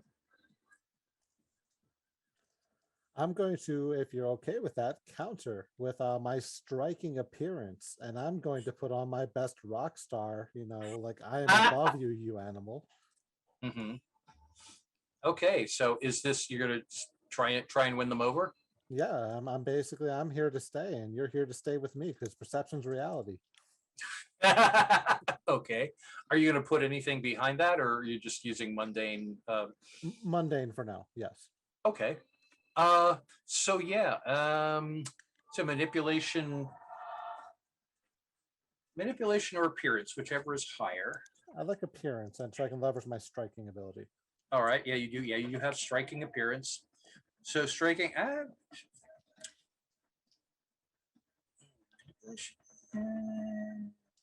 Yeah. Your striking appearance, and do you want to use your rock star musician charisma there, or your expression as in I want to win, I want you to want me sort of persona? We're gonna go with expression. Okay, so manipulation plus not manipulation, rather appearance plus expression. Reroll any 10s.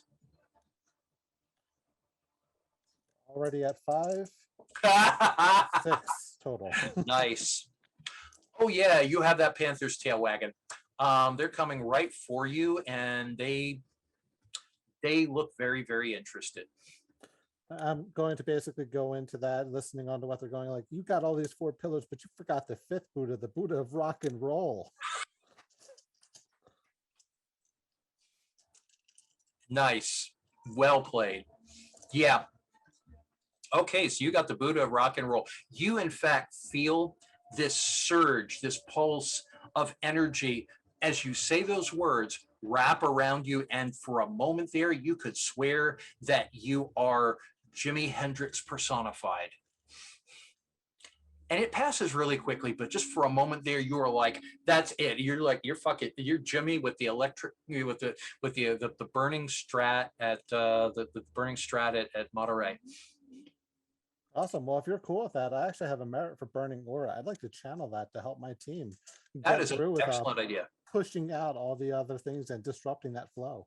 Okay, let there be a rock.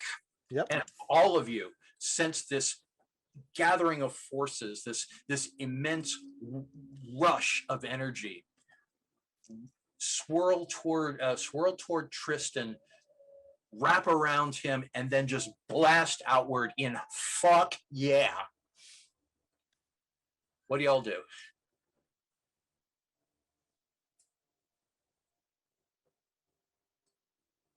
I guess you go with it. Okay. So yeah. The energy, that vortex of swirling energy, suddenly erupts. Actually, yeah, that swirling vortex of energy channels into you. You feel this wave of vitality burst from the four pillars into you, pass through your fingers into the strings, and you start playing louder than not only louder than you have ever played before, but louder than should seem possible. The chords blast out from your unamplified guitar through the speakers in the Temple of Tranquility, and the four pillars holding those Buddhas start to vibrate in time. And if anybody's looking at that dancing Buddha, it's dancing for real. What do y'all do? Can I add a little bit of entropy energy into the sound for the pillars to break one of them? Technically, you don't have that high an entropy, but you know what? Go for it. I'm going to say difficulty 8, just because you're riding on what he's doing. You roll your irritate. You got one success? Just one. Okay, that'll add to it. Simon, Florence, what are you doing?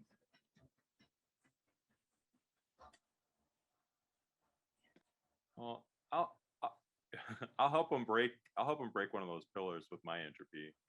Okay. So what are you? You're a trickster. So what are you going to? Are you going to continue to do the crazy trickster dance? No, I think I'm just gonna like start get my rocker pose and like kind of scream at the pillar and like. Okay.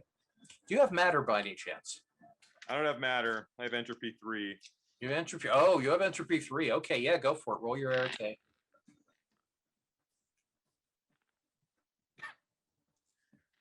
Two 1s and a 7. I think that's a. Yeah, that's a failure. Nice try though. I mean, you could try it again.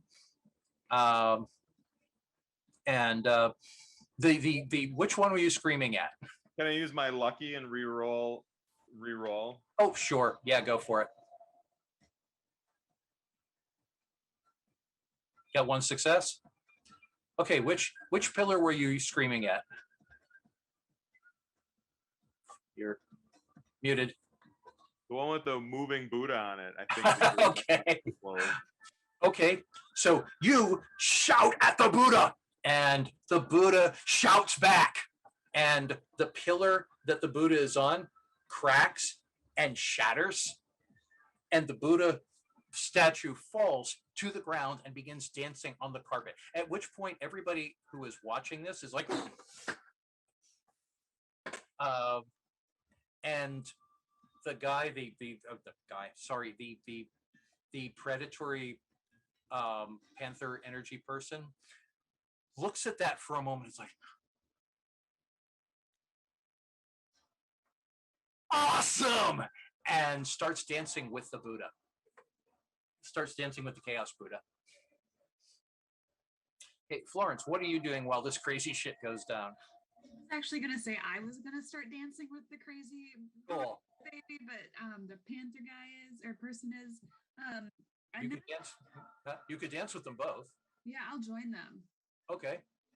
I'll join them. Cool. Okay, so you all start dancing. You start dancing chaotic. Start dancing chaotic rock vibes with the Chaos Buddha. The Buddha with his head thrown back starts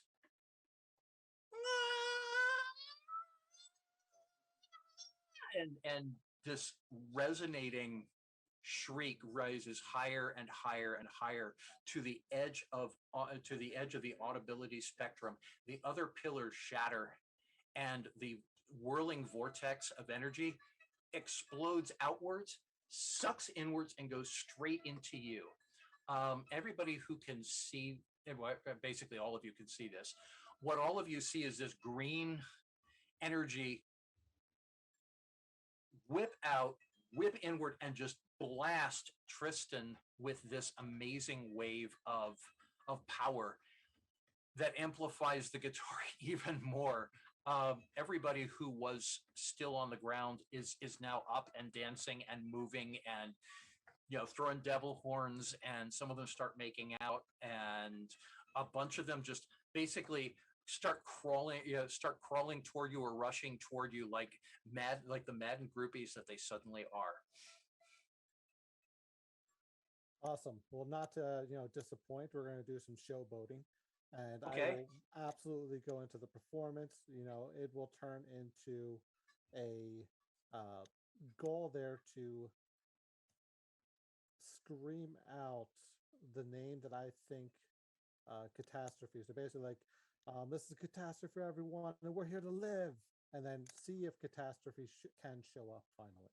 Okay, that is a very good idea.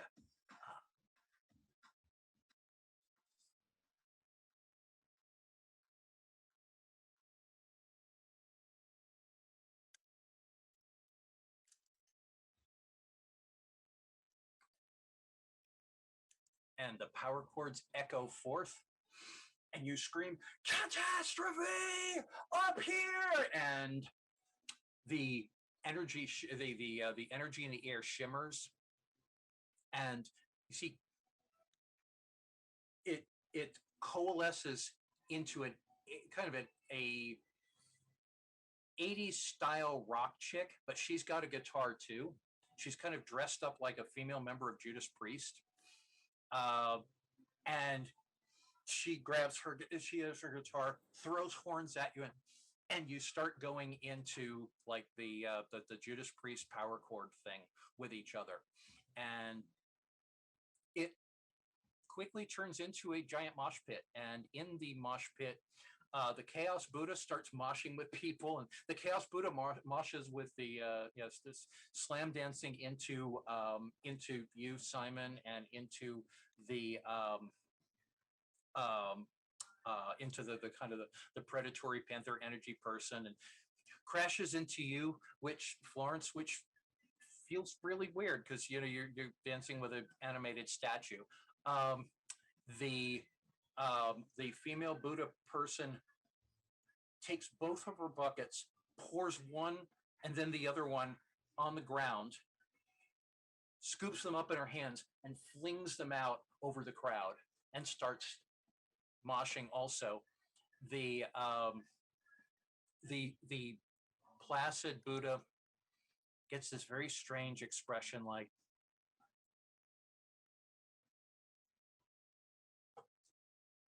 and rises up out of the ruins of the pillar that he was sitting on, gets a big smile, and starts dancing around too.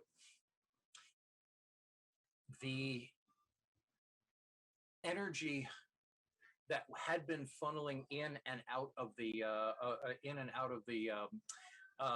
temple is now focused straight into you. You are feeling more alive, more energized, more you than you have ever felt before.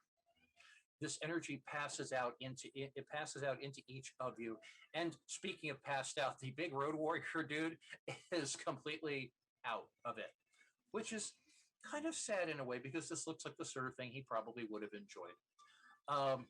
The woman with the black skirt smiles, kind of does a okay, whatever, and she starts swirling around, start swirling around in a mad dervish dance, and a great time is had by all. So the festivities continue until dawn, drawing people from throughout the festival. The curtains are pulled down, and hundreds of people swarm in, and it's as if there was a great visitation from the spirit of rock. As morning dawns and the sun begins to rise over the Black Mountains, towering over Catastrophe, you feel the energies finally start to wind down, and you and Catastrophe kind of share the nod of like, yeah, okay, that was a great show, time to stop. And you wind it up into a great, glorious climax. Thank you, good night. And everyone cheers.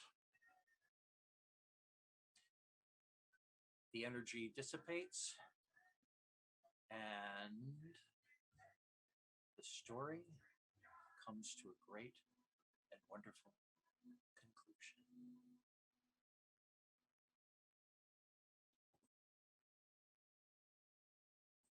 In the aftermath,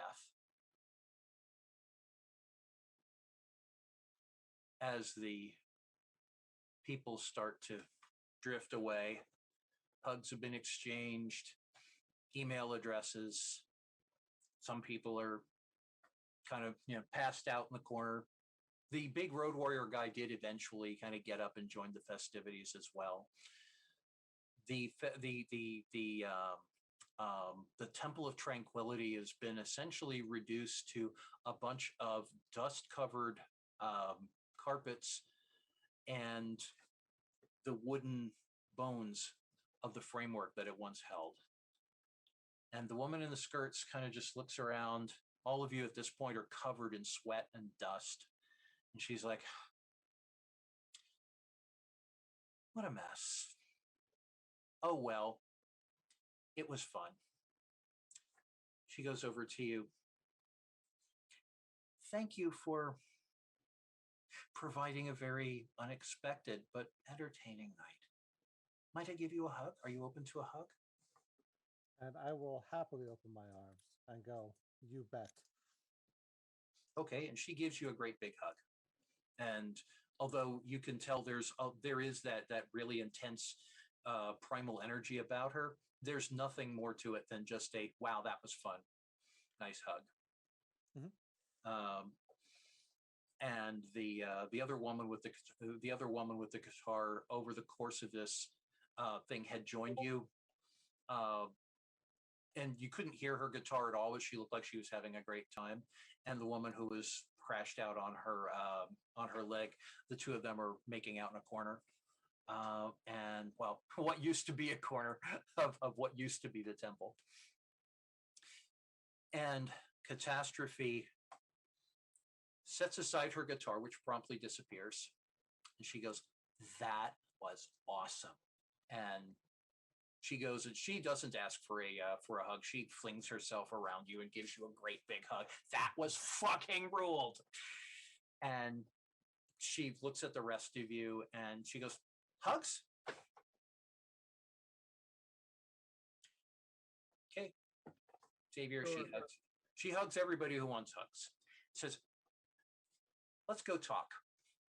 And she takes Tristan by the hand and starts walking out of the festival, or the festival rather, the ruins of the tent.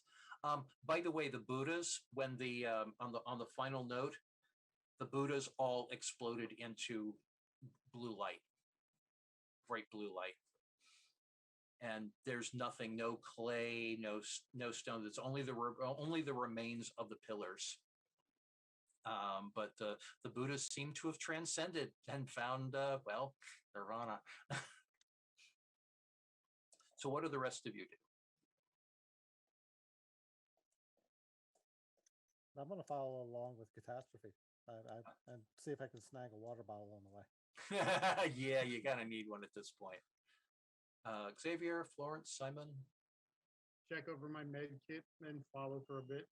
Okay. Yeah, and miraculously enough, no one seems to need medical attention, which, considering there's just been a fucking mosh pit until dawn, was pretty impressive. But nobody got hurt.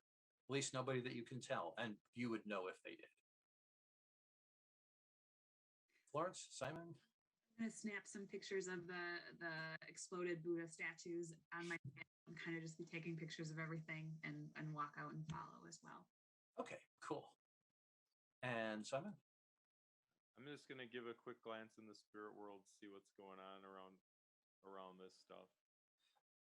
Okay.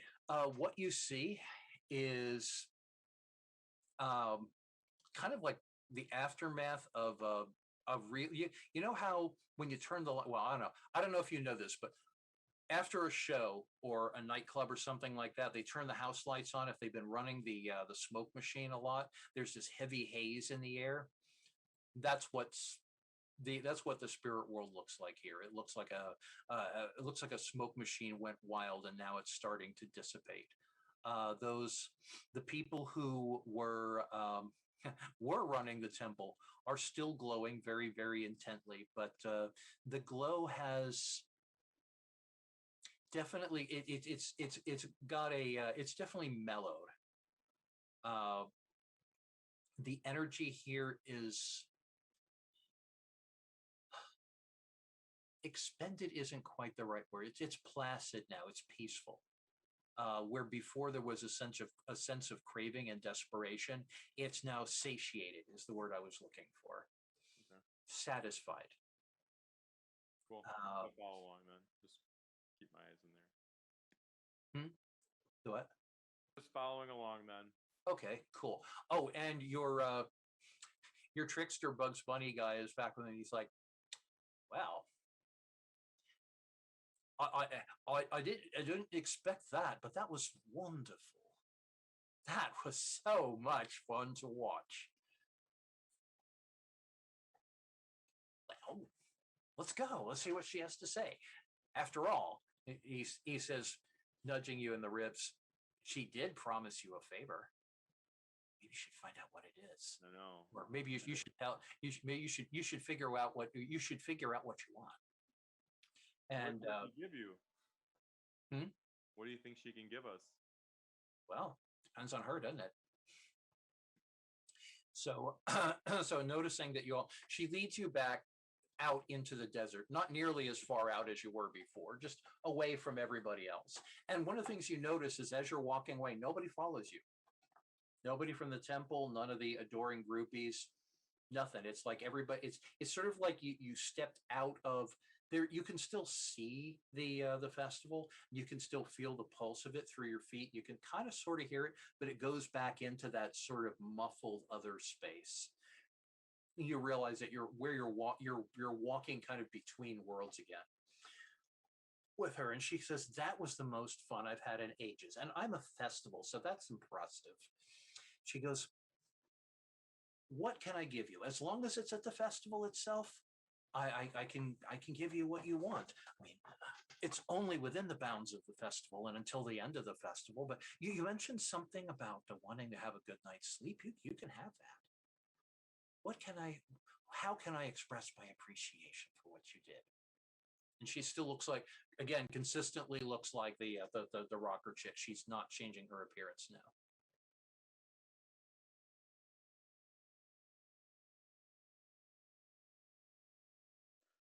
You know what? I want a statue. I want a statue that when everyone looks at it, they're uplifted. They feel like this is it. This is what I came to see, and now I know for sure I'm going to have a good time. That's a wonderful idea. I'll have that arranged. And she looks back over at the festival and she goes, I think right over there. And she's pointing over at a section where it looked like somebody had a camp and they got tired of the festival and they took the camp down. So there's just sort of an empty space. As you're watching this figure of you in ultimate rock god pose, you and Catastrophe, the two of you mirroring each other in rock god poses starts fading in out of the mist and becomes more and more solid. And yes, indeed, it does rock. What about you, my friend? She says, gesturing to Xavier. You know, that good night's sleep would be wonderful, but there'd be a lot of people who might need my services in that time. So watch over them. Make sure nobody gets hurt while I take a nap. That's all I want. Make sure everybody's okay. That can definitely be arranged. And thank you. Thank you for thinking of other people. I really appreciate that. So many people, when they come to me, they're thinking of themselves. You're always thinking of other people. And I really, really appreciate that. Sleep well, whenever it is you choose to sleep. And you, she says, gesturing to Florence. I'm gonna pull a rock out from my pocket. I have a lot of rocks in my pocket, and I'm gonna say, could you, as much as you can, imbibe a little bit of your essence or energy onto one of these stones so I can always remember what happened tonight? It's a wonderful idea. And yes, of course I can. She takes the rock, holds it between her hands, bows down, and presses it against her heart chakra, breathes a few times, and then hands it back to you. And it's practically vibrating with a celebratory energy. She goes, "Might I give you a hug?"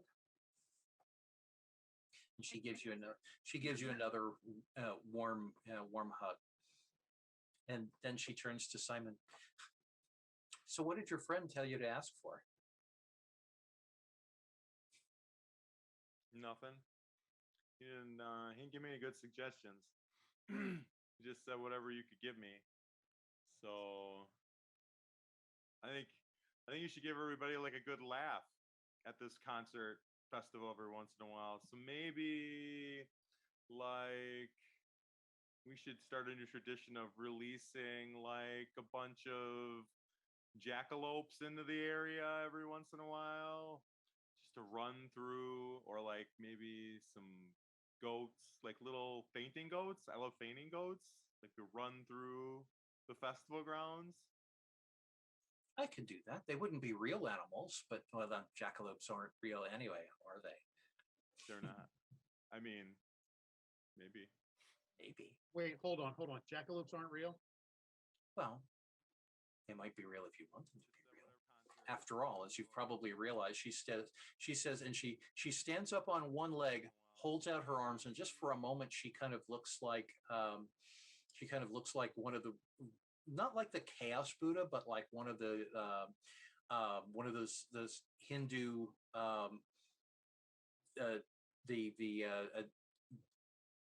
not bodhisattvas, but like one of the Hindu deity statues on one leg with two arms out, and only two arms. And for a moment, she says, "After all, a catastrophe. You should know by now, anything is possible." And we will call it there. Thank you, everybody. It's fun. You have any other questions, comments, suggestions, anything else that you'd want to know about either the game, what we did, how I did it, any techniques, anything like that? It was a good time. Thank you for putting in all the energy and effort into the voices and everything. Cool. Thank you. Yeah. Thanks for doing that. Thanks. That's one of the fun things about doing this sort of thing. I was an actor for 10 years, and I gave up on I gave up on one form of acting to channel it into another. So it's fun. That's one of the things I enjoy about it. First, thank you. And then second, I really enjoyed how you continued to call people to what they were doing, especially like using an online tool like this. It can be hard to know when to like kind of jump in. So it was a good reminder to keep participating and staying involved. So I really appreciated that. Cool. Thank you. And thank you for being involved. Yeah, so thanks for bringing your imagination and energy to this. Mike, anything? It's one of the more enjoyable games of Mage I've ever played. Thank you. That's interestingly phrased. Yeah, it's Mage can be a challenge to run or to play. I mean, it can be like this, or it can be a complete and total clusterfuck. Most of the storytellers I've played with have made it into calculus, the game. Like it's in bad. Oh wow, that's unfortunate. Yeah, it's again, as you probably realized, I am all for using the rules as little as possible. I believe that the rules are there to facilitate the fun and facilitate the story, not to weigh it down. And so I think especially with Mage, possibility. One of the things this might be helpful. One of the things that I bring to running a game is the improvisational theater axiom of yes and, rather than saying no, you can't do that. Figuring out a way, seeing a way of, okay, that's a good idea. Maybe like in that one particular case, you might not necessarily have the spheres to do this, but maybe I can fudge it if we want to do this way, want to do it this way instead, or maybe not that possibility, but this possibility might work. Always facilitating a dialogue and activity to keep things moving. A lot of times with games, people who either haven't thought of that, or who get stuck way down with the rules, can go, well, no, you're not allowed to do that.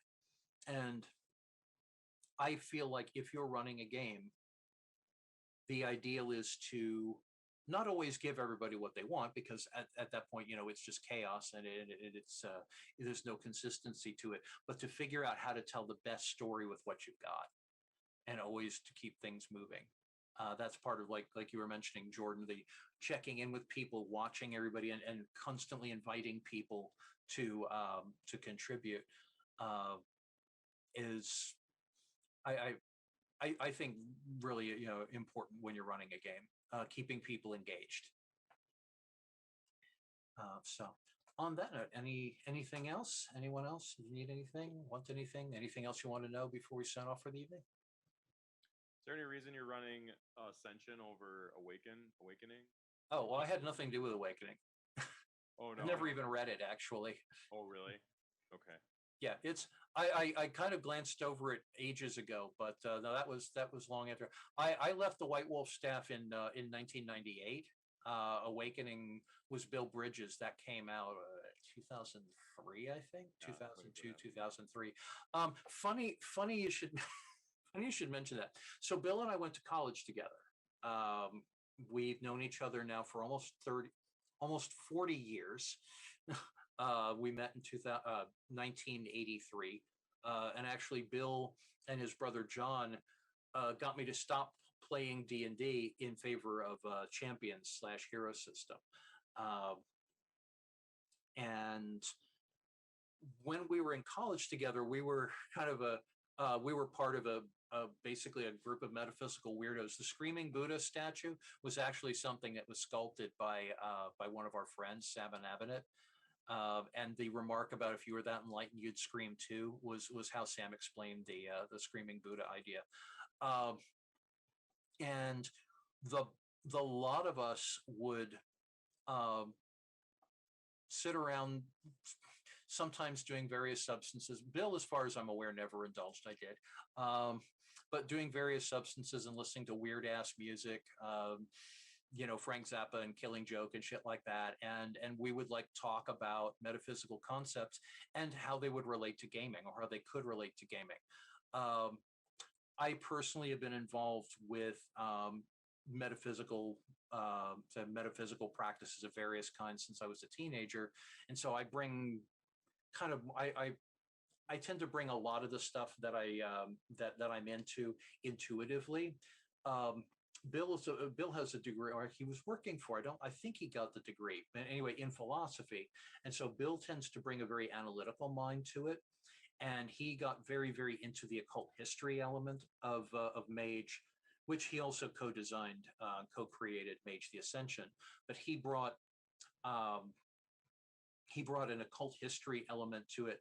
And where I was going more for spirit, he was going more for mind, I guess you could look at it that way. So when he was working on Mage the Awakening, he did a fictionalized version of actual occult doctrine in there, where I was combining a bunch of other things and channeling it into empowerment without as much of an emphasis on ritual. So they're two related but very different games from a shared background. But that's why I wasn't running it. Is I haven't. I have a bunch of the books back there, but I haven't actually read it, much less run it, and I didn't co-create it. I was also asked by the organizers of Geek Therapeutics to run one of the games that I'd created. Mage was the one they wanted me to run. So yeah, thank you. Anything else? You didn't have anything to do with Ars Magica, did you? No. I had a friend who like swore that like whoever made Mage like definitely made this old game Ars Magica, and it was so close. But it's funny. There is some shared DNA. Ars Magica was created by Jonathan Tweet and Mark Reinhagen before White Wolf existed. And actually, White Wolf was built on the company that had done Ars Magica First Edition. The original idea was that that company, Lion Rampant, and White Wolf would become like a new version of White Wolf. And a bunch of the people who were involved with the original Ars Magica came over briefly and then left, but they were involved in the creation of Vampire the Masquerade. Nicole Lindrus, Jonathan Tweet wasn't. He and Mark were not working together at that point. In any case, because Mark was one of the co-creators of Ars Magica, he brought Ars Magica to White Wolf, and White Wolf did Ars Magica Second Edition. When they created Mage in 1993, they incorporated elements of Ars Magica into the backstory. Actually, there wasn't much backstory, but into the Order of Hermes concept and into the Spheres concept, which was created by Andrew Greenberg and Travis Williams. So there was some shared DNA, but Jonathan Tweet in 1994 was working with Wizards of the Coast, and Wizards of the Coast, when they got successful with Magic the Gathering, bought the rights to Ars Magica from us. So we negotiated out this whole like 3-page thing of who could use what terminology. But I personally, while I admired the amount of historical research that went into Ars Magica bored the fuck out of me personally. So I drew on the elements that were shared, but I walked them back as much as possible, even before we sold the rights. Then we sold the rights. It was just, using the elements that we had, the elements that had to be incorporated into the Order of Hermes. I never played it. Yeah, the thing is, it's an amazing, imaginative landmark of a game that was, I feel, me personally feel, was written like a bunch of very dry history textbooks. I tried reading a few of the books, and while there was a lot of interesting material in there, they put me to sleep. I felt like, and actually when I took over as well, when I became Mage developer, line developer, the original Mage rulebook had been written, but then as Ken Cliff put it, it's all yours. We don't have the slightest idea what to do with it. I felt like Mage had to be exciting because of the level of esoterica involved in Mage and some of the concepts involved. It could like you said, Mike, it could very easily become really boring and really stilted and fly above everybody's heads. I wanted it to be something that had emotional appeal to it, and so for me, keeping the audience engaged, whether it's on the page or or on the screen or around the table, is the most important thing. So yeah. Anything else? Any other questions? Thank you very much. Sure. Yeah, thank you. thank you all. This is great. If you want, you can contact me or follow me via social media. I'll post the things up on the Discord. If you want to keep in touch or keep track. I've got a bunch of stuff I'm working on, most of which, although I'm still working on Mage as a freelancer, but most of the stuff that I'm doing these days is kind of going beyond that. But thank you all very much. This was awesome. Really appreciate it, and have a good evening. I'm gonna go get some dinner.